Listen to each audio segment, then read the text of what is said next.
नमस्कार, मैं हूं कपिल तिवारी। भारत में आपका स्वागत है। नमस्कार, मैं हूं नैन्सी रावत। पेश है आज के मुख्य समाचार। टेक ऑफ से ठीक पहले रनवे से फिसला इंडिगो का विमान। जोरहाट से कोलकाता के लिए भरी थी उड़ान।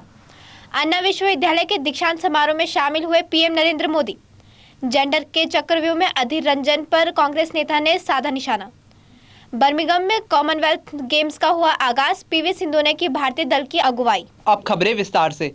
एयरलाइन कंपनी इंडिगो का एक विमान अचानक रनवे से फिसलकर किनारे चला गया, जिसके बाद किसी तरह पायलट ने उसे रोका और यात्रियों को उतारा। ये फ्लाइट असम के जोरहाट से कोलकाता के लिए उड़ान भरने वाली थी, लेकिन टेक ऑफ से ठीक पहले ये घटना हो गई। इस घटना में किसी भी यात्री को कोई भी चोट नहीं आई और यात्रियों को सुरक्षित उतार लिया गया। इंडिगो की तरफ से इस घटना को लेकर एक बयान भी जारी किया गया है, जिसमें कहा गया है कि इंडिगो की फ्लाइट 6E757 जोरहाट से कोलकाता जा रही थी, लेकिन इसे वापस एयरपोर्ट पर लौटना पड़ा। जब विमान धीरे धीरे आगे बढ़ने लगा तो पायलट को बताया गया कि विमान का पहिया घास में जा रहा है। इसके बाद नियम के मुताबिक पायलट ने विमान को रोका और जरूरी जांच कराने को कहा। विमान को फिर से जोरहाट एयरपोर्ट पर लाया गया और इसकी जांच शुरू की गई। सावधानी बरतते हुए फ्लाइट को फिलहाल कैंसिल कर दिया गया।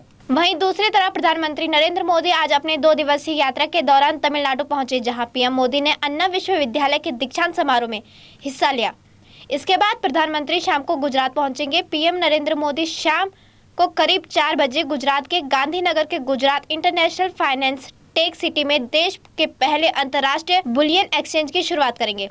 पीएम नरेंद्र मोदी इस दौरान वहां अंतर्राष्ट्रीय वित्तीय सेवा केंद्र प्राधिकरण के मुख्यालय भवन की आधारशिला भी रखेंगे।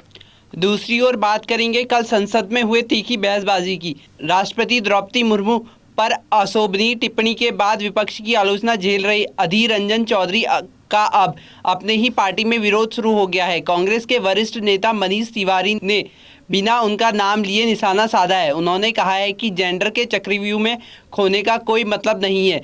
उनकी यह टिप्पणी तब आई है जब अधीर रंजन चौधरी ने कहा कि उनकी हिंदी कमज़ोर है और उनसे गलती हो गई। मनीष तिवारी ने एक ट्वीट के जरिए कहा, महिला हो या पुरुष, अगर कोई भी संवैधानिक पद पर आसीन है वह समान रूप से मानवीय है। उसे और उसके पद को समानता देना चाहिए। विशेष पद पर बैठा व्यक्ति उसी पद के अनुरूप हो जाता है। वहीं दूसरी तरफ बर्मिंघम में अलेक्जेंडर स्टेडियम में एक भव्य समारोह के दौरान कॉमनवेल्थ गेम्स 2022 के आधिकारिक तौर पर उद्घाटन की घोषणा कर दी गई। इस दौरान अलेक्जेंडर स्टेडियम में मौजूद प्रिंस चार्ल्स ने खेलों के उद्घाटन की घोषणा की। 22वें राष्ट्रमंडल खेलों का उद्घाटन समारोह को बड़ी धूमधाम से मनाया गया। इस दौरान अलेक्जेंडर स्टेडियम में 30,000 से ज्यादा दर्शक मौजूद रहे।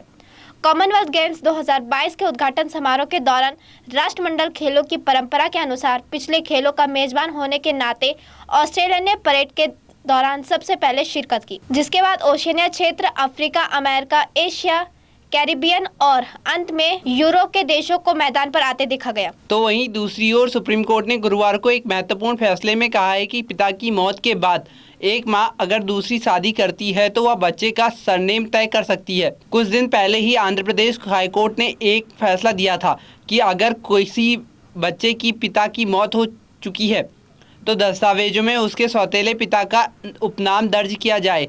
अब सुप्रीम कोर्ट ने इस फैसले को पलट दिया है। सुप्रीम कोर्ट ने कहा है कि बच्चे की नैसर्गिक अभिभावक उसकी मां होती है। इस स्थिति में बच्चे के पिता के ना होने पर उसका सरनेम तय करने का अधिकार सिर्फ उसकी मां को है। अब वक्त है एक छोटे से ब्रेक का। ITM हमारा, इसमें बहती ज्ञान की गंगा है, इसमें रहती प्रेम की यमुना है, सिद्धांतों का उच्च हिमालय है,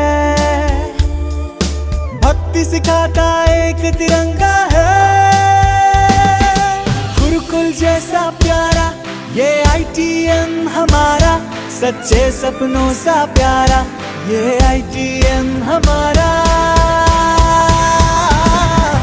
ITM हमारा, ये इंस्टीट्यूट हमारा, सच्चे सपनों सा प्यारा ये ITM हमारा, ITM हमारा, ये इंस्टीट्यूट हमारा, सच्चे सपनों सा प्यारा ये ITM हमारा। ब्रेक ब्रेक के बाद फिर से खबरों में आपका स्वागत है। खबरों में आगे बढ़ते हुए बात करेंगे उत्तराखंड के कुछ प्रमुख खबरों की। आज आम आदमी पार्टी ने देहरादून के घंटाघर स्थित भीमराव अंबेडकर पार्क में मौजूदा सरकार के खिलाफ धरना प्रदर्शन किया।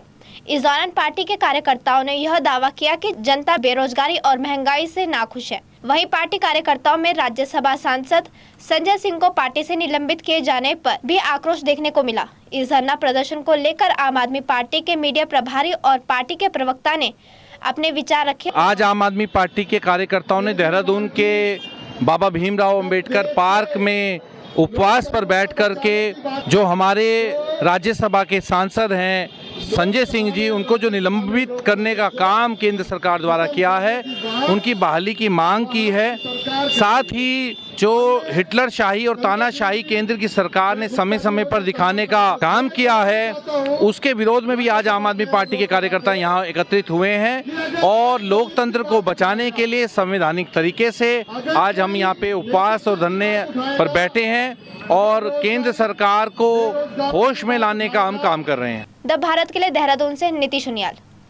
तो वहीं दूसरी ओर राजधानी देहरादून में मेट्रो नियो को लाने की तैयारियां तेज कर दी गई हैं। सरकार ने दिल्ली से इसकी मंजूरी के लिए जोर लगाया हुआ है। वहीं राज्य में भूमि अधिग्रहण को लेकर अलग टीओडी पॉलिसी पर कैबिनेट बैठक में मोहर लगा दी गई है।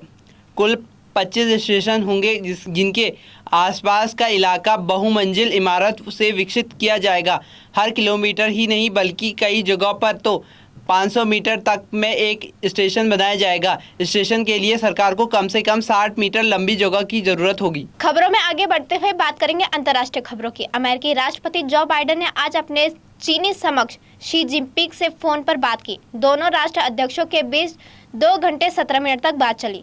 इस दौरान ताइवान विवाद की तरफ से इशारा करते हुए शी जिनपिंग ने कहा कि जो आग से खेलेगा वो खुद जलेगा। बाइडेन के राष्ट्रपति बनने के बाद से उसकी चीन के राष्ट्रपति शी जिनपिंग से बातचीत 5वीं बार हुई है।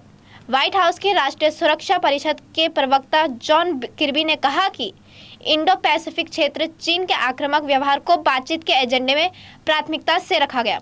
तो वहीं दूसरी ओर कोरोना के साथ ही अब मंकी पॉक्स भी तेजी से दुनिया भर में पैर पसार रहा है। अब तक यह 78 देशों में दस्तक दे चुका है। यूरोप और अमेरिका में इसके सबसे ज़्यादा केस मिले हैं। भारत में इसके अब तक 4 रोगी मिले हैं। इस बीच विश्व स्वास्थ्य संगठन के प्रमुख टेड्रोस ने बड़ी बात कही है। उन्होंने कहा है कि इस रोग के बारे में गलत जानकारियां है कि वायरस घातक है। दुनिया भर में मंकी पॉक्स के मामले बढ़ने से इसे लेकर भी कोरोना की तरह खौफ फैलता जा रहा है। WHO के अनुसार यूरोप व अमेरिका में इससे सबसे ज़्यादा प्रभावित हैं।